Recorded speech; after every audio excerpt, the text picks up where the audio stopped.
This is the Big O Show. This is the Big O Show. Ah, yes. How to turn on the AC. Don't blame you. No, I got a little sticky in here already. I didn't. I hadn't turned it on since like 6:30 in the morning when I got up. So I figured I got to get working here. How you doing, Ira? Good morning, sir. I am doing good. And speaking of concerts from your previous segment, I'm so waiting for the schedule because I got Springsteen coming down here to Hard Rock. I got Springsteen at Amalie Arena, and I got Springsteen in Orlando. So I'm trying to figure out when the heat might be off and when maybe I can pull that off. Did you get like a second or third mortgage for that shit? Because no, the one at Hard Rock, forget it. A small venue like that, there's no way. It sounds like it's 600. But we found tickets in the twos in both Amalie Arena and in Orlando. So if I'm around, if I can make the drive over, I might do that. One's tough. It's on a Wednesday night. One's on a Sunday night. But at least keeping an eye out. But you know what? There's something to be said for small venues and the intimacy, but not something to be said for the price. No, I know. And I wanted to see him on Broadway when he was doing his thing. Oh, my God. Jesus Christ. Because I was in New York when he was doing it. And, God, it was just too much. It was just, it just gets ridiculous. And by the way, Ticketmaster is at fault for a lot of this, which I don't know if you know about this, but they're under heat right now because they have raised, especially Springsteen concert. There's one place where they're like at $4,500 or something like that. I mean, and again, they're buying back their stock. They're going to the secondary market. They're adding their fees. And, it's just a shame. And the one thing I don't get, and again, I don't get a lot about wealth, even though I cover players of wealth. If you're a Springsteen and you have that much money, how much more blood do you have to suck out of your following who's been so loyal for so long? I know you can never have enough money. And I know people have money, want more money. And there's always someone that earns more. But at some point, I look at these ticket prices and I'm like, you've just got to be kidding me. I mean, on one hand, like Rolling Loud and things. Ira, I don't pay a lot of money to go see U2 or Pearl Jam. I'm on the floor every time for U2 for just over $100, my brother. And that's what it should be. So, and they control it. And Pearl Jam, they do not kill their fans either. Right. Don't gouge your fans. Don't gouge your fans. Don't do it in sports. Yeah. I totally get it. Adam Silver was in Orlando or Vegas when we were there talking about revenue-wise, one of the greatest NBA years ever. So why do ticket prices have to skyrocket if business is so good? I know it's capitalism. I know it's get it if you can, but especially with concerts and the resale value and how the promoters buy back all the tickets and then add on their fees and do it that way. It's just a shame of that industry. I agree. Yeah. And listen, I get it. They don't make money selling music anymore. And I totally understand that they've got to make it live, but it gets to a point where some things like the Springsteen stuff, and as much as I love Springsteen and treasure Springsteen as one of the greatest lyricists to ever live, one of the greatest musicians to ever live, and I've seen him several times, but it just gets to a point where it's ridiculous. You know what I mean? It's like, and think about it. I was at the Orange Bowl in, what was it, 84, 85 for born in the USA. And you can think, wow, man, I was on the floor for $30-something. It's like the world has changed. Yes, the world has changed. Old guys like us have to admit at least that much. God, it has changed immensely. All right. Has the world of Durant changed? Because our boy Cham reported that the Celtics offered a package that included Jaylen Brown, Derek White, draft pick, and they turned them down on that and said, no, we'll take Jaylen Brown's smart, multiple picks, and a rotation player. Now, he also says, he follows up with Charania says, there is a deal to be had here. Celtics have the ammunition.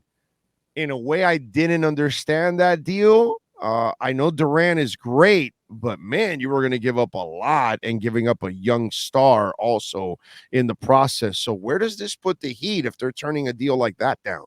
You know what? This manipulation is so transparent that within hours, Woj has to get it out at 2:21 in the morning last night. Shams comes around, fills out the deal, puts it out also. How do you get your message out in the NBA? You get your message out through Woj and through Shams. So you get it out there, the Celtics are offering Jaylen Brown. Now, you might say to yourself, why, Ira? Why Big O the manipulation? Here's why. If you get out that the Celtics are putting Jaylen Brown into a package, for the first time we've heard this widely reported like this, it basically is the wake-up call to the other teams involved. You got to up your ante, boys, if you want to be playing at this table. So it tells Toronto, if you want to make a pitch for Kevin Durant, it's going to take Scotty Barnes. It tells the Heat, I know you considered Bam Adebayo, you pulled off of it. You've got to get him back on the table. The manipulation here is so obvious. What's going on is the Nets realized they had to throw a big fish out there. So they leaked to anyone who was willing to listen, hey, guys, do you know we got an offer with Jaylen Brown? All that does is send the message to the Raptors, to the Heat, to anyone else who has an alpha they've been sort of wavering on. You can do this. And this will continue. I love it because I do my Acura Pembroke Pines reports twice a week here on the Big O Show. It'll go through August. It'll go into September. There's no real deadline. The beauty of the NBA trade deadline is, boom, it comes in February 8th, February 10th, and that's it for the year. The beauty of the deadline around the NBA draft is if you want a specific player, you have to do it by draft night. There's no hard deadline here. They could take Kevin Durant into camp or tell him simply don't show up at camp. They could wait through the preseason. Heck, if you think your team is good enough to at least get in the playoff tournament, you could wait even a little bit longer. So you're going to see these. You're going to see these whoa kind of names come out every few weeks now. Well, the Nets will let out, hey, we have an offer in our possession, or I'm sorry, let me rephrase this. According to Woj and according to Cham, the Brooklyn Nets have an offer of 4 first-round picks on the table for Kevin Durant. It's all part of the manipulation. The smart teams realize it. If the Heat want to offer Bam Adebayo, they could be sitting face-to-face at the table right now. If the Raptors wanted to offer Scotty Barnes, they could sitting face-to-face at the table right now. The manipulation is so transparent. It's so obvious to everyone. So that's what happened. Is the Nets almost have this? So this is the obvious follow-up to all of this. Sure. Clearly, no deal's going to be made by the Nets if there isn't a Barnes, a Jaylen Brown, a Bam Adebayo, who'd they want from the Suns? Did they really want? Well, they Booker? wanted DeAndre Ayton. They would take Mikal Bridges, start there. Right. Probably would want Booker. Okay, so obviously they want. So is the Heat going to budge? Yeah, well, what they want. Okay, but if the Heat don't trade Bam, they're not getting Durant then, bottom line. Because that means they're going to keep Durant if they can get one of those stars. They're not going to settle for the secondary deal that everybody else can offer. Hey, we'll give you the secondary player with a slew of picks, and there you go. But we're not giving you our star, Bam, Scotty, whatever, Booker, Brown, you name it. We're not giving you that star plus the plethora of stuff that you want on top of all of that. So the question is, the Heat probably doesn't have enough to play the game on the secondary level. The only way they're really going to get that guy is if they flinch and they give up Bam Adebayo. That's what I'm reading amongst all of this, because they're not good enough on the other side unless they give up Bam. And then again, maybe Bam is only a teaser so they can get somebody else from somebody else. Maybe they'd rather have Scotty Barnes once you offer Bam. I don't know. This is all as of now, Big O. This is like your crypto markets and everything else. Everything's in flux. As of now, that's where the game stands. What we don't know is this. Will Kevin Durant turn into a total bitch and make it so unpalatable and so uncomfortable? Do you think all the Houston Rockets wanted out of that deal for James Harden originally was a bunch of picks and Victor Oladipo? No. James Harden stopped showing up to play. He didn't show up to training camp. They had to do something.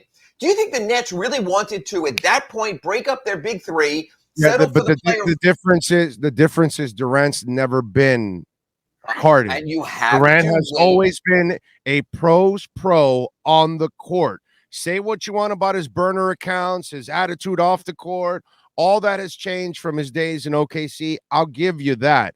But on the court, he's never pulled the shit that James Harden has pulled. And what if in the next 2-3 weeks, month, 6 weeks, Jimmy Butler gives a call to Kevin Durant and says, you know what? We really want you here. And if you make it tough enough on the Nets, we think we can pull off, because I've heard that with an offer of Tyler and some other pieces, maybe even my former good friend Kyle Lowry, we can make this deal work. So people get in your ear. I believe the Sixers were in the ear of James Harden, whether it was the owner or the former owner, whether it was Joel Embiid or the emissaries of Joel Embiid, whether it was the friends of Daryl Morey. You know how you play this game. So that's why there's plenty of time here. And Kevin Durant, I mean, look what's happening. Kevin Durant has not addressed this publicly at all, but has let us know he's on TikTok right now. That he had time for. That he had time. He's had time to tweet at other people. This is a soap opera.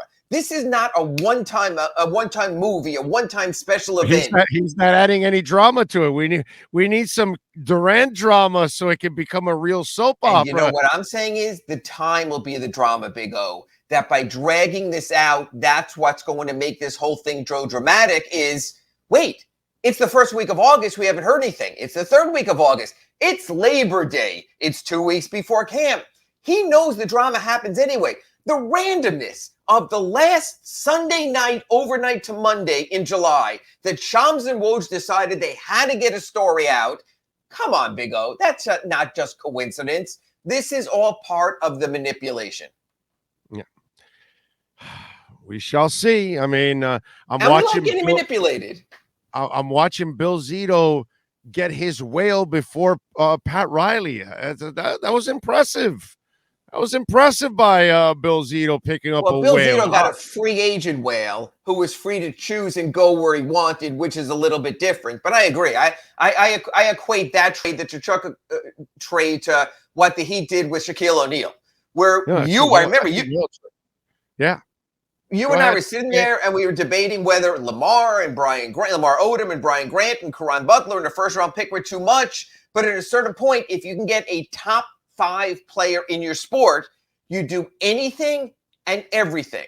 And down here, people will learn is a top 5 player. Kevin Durant right now, I'm not saying because of his age long-term, but right now there is no debate that Kevin Durant's a top 5 player. When you have a top 5 player, you never close the door on the possibility. So are the Heat being played?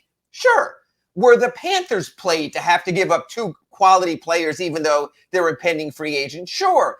But to get the big one, the big fish, the whale, the harpoon, that's what you wind up doing. God bless the Panthers. You got to give up Rice to get Zoe, and you got to give up Butler to get Shaq. It's just the way it goes, man. Unfortunately, you have to give up Caron in that trade. I agree. There's still time here on the Heat. You know, it's funny because the difference is the Chuck thing just happened because hockey free agency moves so much quicker. I mean, it literally is played on ice and on skates, and it's a quicker sport. The NBA loves to drag this out. And it gives life to all the rumor mongers. It gives life to the fantastic talk shows throughout the interwebs. So it lets you discuss this kind of thing. But to me, when I woke up this morning, I'm like, okay, everyone's being played here a little. And let's face it, guys like you and me, okay, we'll be played. I got an Ask Ira for tomorrow. You have a radio show on a Monday morning. And that's what it is. Until the Kevin Durant thing is done, the Heat aren't out. When it's done, when he goes somewhere, then you and I can sit back and go, you know what, Ira? Should they have done this? Could they have done that? Would one more draft pick have gotten it done? But we still don't know how it shakes out. And for all the Jaylen Brown stuff, there's been nothing from the Celtics side yet. It's been crickets around the league. So this is all part of the manipulation. Matter of fact, I believe that this morning, Brad Stevens woke up and like, what the F, Sean? We did all of this in private. You said you would keep it this way. That's the difference. Just like when I wrote about Bam and the Heat. They've kept it quiet. They've debated it in the suite there. There's one voice on the team that said absolutely no. They cycled through it. That's how they work. Well, we said if you want Zoe, you got to give up Rice. If you want Shaq, you got to give up Butler. I'm getting the sense that if you want Durant, you're going to have to give up Bam. Would you? I mean, that's would just. You? Hell would yeah, you? I would. Hell's to the yeah, I would. For Durant, a 34-year-old who missed his season 2 years ago. You have no shot at a title right now. That's the bottom line. So with Durant, I got a better shot at a title. You stay with this team the way it's constructed right now, All it's going to do is end up running right into the ground, and we're going to watch Jimmy get old, and obviously Lowry get old, and the time is going to run out because Bam and Tyler have not crossed the threshold of saying, yeah, I can be a star next to Jimmy and carry the offensive load. And because those two haven't crossed that threshold, I know Durant already crossed that threshold long time ago. So I'd rather have Durant and take my shot at the title with the three old guys, whether you trade Lowry or not, and I'll have my window for 2 years. And if it happens, it happens. And if it doesn't, c'est la vie. We'll get through the bad contracts and we'll move on to the next chapter. Let's work on our order then. We've seen what Woj and Chams are reported about the Celtics. So I'd say the Heat counter offer to me as a starting point, it's a negotiation, would be Bam, Hero, and 1 first-round pick. Are you okay with that? Yeah. Bam, Hero, and 2 first-round picks. I'm fine with that too. Bam, Hero, and 3 first-round picks. I'm good. We'll stop there. We'll stop there. And that's how it's going to go. And then it's going to go Bam, Hero. Stop there because you're getting Bam and Hero. So you're getting the potential there again that we're waiting for. You'll be waiting for. But you have 2 young guys and you have 2 first-round picks. That's more than enough. And I think if that goes on the game, and if that goes on the, I only see it as a 2-year window. I don't see it as a 4-year window with the rest of his contract. I see it as a 2-year window with him. And of course you see it there for this reason. Kyle has 2 years left on his deal. 2 years from now, Jimmy Butler will be 35. 2 years from now, Kevin Durant will be 36. It's like almost like one of those Michael Douglas old men movies when they go to Vegas with Morgan Freeman or something. They're old stars and they've all won their Oscars and everything. But time is running out. I agree. And if they make that deal, just for argument's sake, and we'll talk about this more Wednesday in our Acura Pembroke Pines report again, if they make that deal and you put in Hero and you put in Bam and you put in 2 first-round picks, hey, you're fine on the wing. You still have Butler and Lowry and Kevin Durant and Victor Oladipo. You've got 4 all-star level players. I got Caleb and I got Strus and those kind of role players around stars. Oh, my God, they're fine. And then you'll have to see if Dedmon or Yurtseven is enough there to give you what you need. Oh, wait a minute. Because you're exiting out a bunch of players and you're only getting back 1, we're going to have veterans that are going to want to say, hey, I'll take your minimum. Right. And you're going to get a better veteran role player than even Dedmon probably. And especially around buyout time. And especially in the buyout market come March when some veteran is sitting there in 12th place and all of a sudden he realizes, like Goran Dragic did last year, when he said, I'll go to the Nets because seemingly, a little better than that. Right. But seemingly it was a good situation. You could do that also. So the official Orlando Alzugaray show, Acura Pembroke Pines report offer as of now is Bam, Tyler Hero, and 2 first-round picks. That's my max right there. I'll go there. All right, I'll give Woj and Chams a call. I'll try to get that rumored out for you by the end of your show. There you go. And by the way, what kind of props do you give Zito for what he did this week? And the ownership group, by the way, because we can't say enough about that ownership group. What they're doing out in War Memorial, how they're entrenching themselves in this community, what they've done with that franchise, with their players. They've made the kind of commitment that we want to see from the Marlins. They've made that commitment, and those owners are willing to do whatever it takes. And Zito, that combination, just like what you cover every damn day with the Heat, they're developing that in Sunrise. Yeah, and it's funny because I was listening to George Richards on NHL Sirius XM radio when I was driving around the other day, and he said South Florida doesn't realize they have a top 5 hockey player. They have one of the 5 best active hockey players in the world right now. You will come to realize that, like George said, people didn't even know where Calgary is, let alone ever watch a Calgary Flames game. They were terrific in the playoffs. They were a high-scoring machine.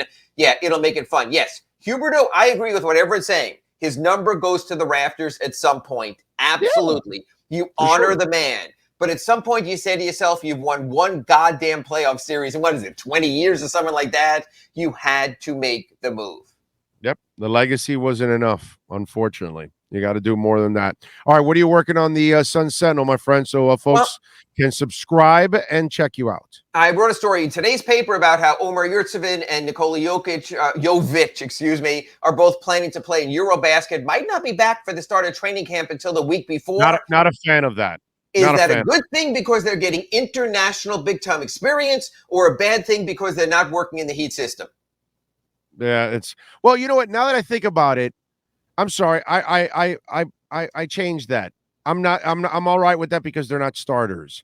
I hated it with Goran because I thought it took a toll on his body and it hurt him down the line. But because these guys are mostly bench players and Yurtseven didn't play in the summer league and neither did Jovic, they need the playing time. I'm good with that. And I spoke to a Heat executive, and I thought he had a good point. He goes, we welcome our players playing because, Big O, if you want players to come to your team, you have to let them know you're not going to stand in the way of their professional and national development. So I can see that also. Wrote a piece on that. Unless they're old farts like Goran, I'm going to keep you home, You know bro. what?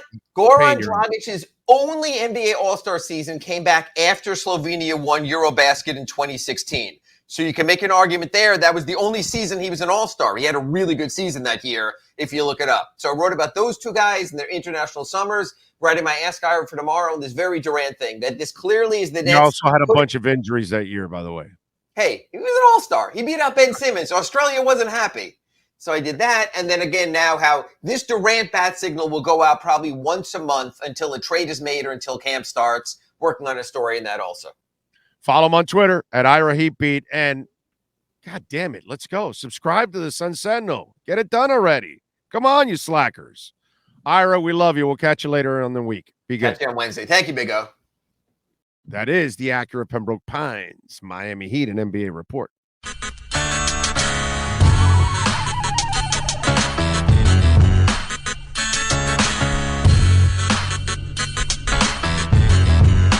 This is the Big O Show. This is the Big O Show.